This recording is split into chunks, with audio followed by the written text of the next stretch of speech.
Hey, Brian from Garage Hall. I have a hose plier remover, and basically, if you have like a little transmission cooler that you're removing, um, normally they work pretty good. But see how the hose is flexing?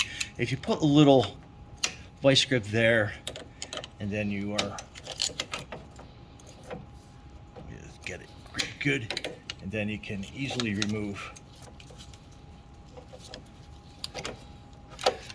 Let's try it again. Want me to stop or? Nope. Hey, Brian from Garage Hall. Today we had this plier, but it's a hose removal plier.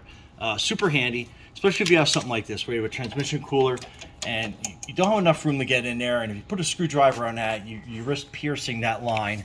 So just put a little hose clamp or vice grip there, and then get this right here, and it easily removes the hose for you. And make sure that you don't pierce it with a screwdriver or something. But anyway, that is your hose removal plier. All right, Brian from Garage Hall. Be safe out there.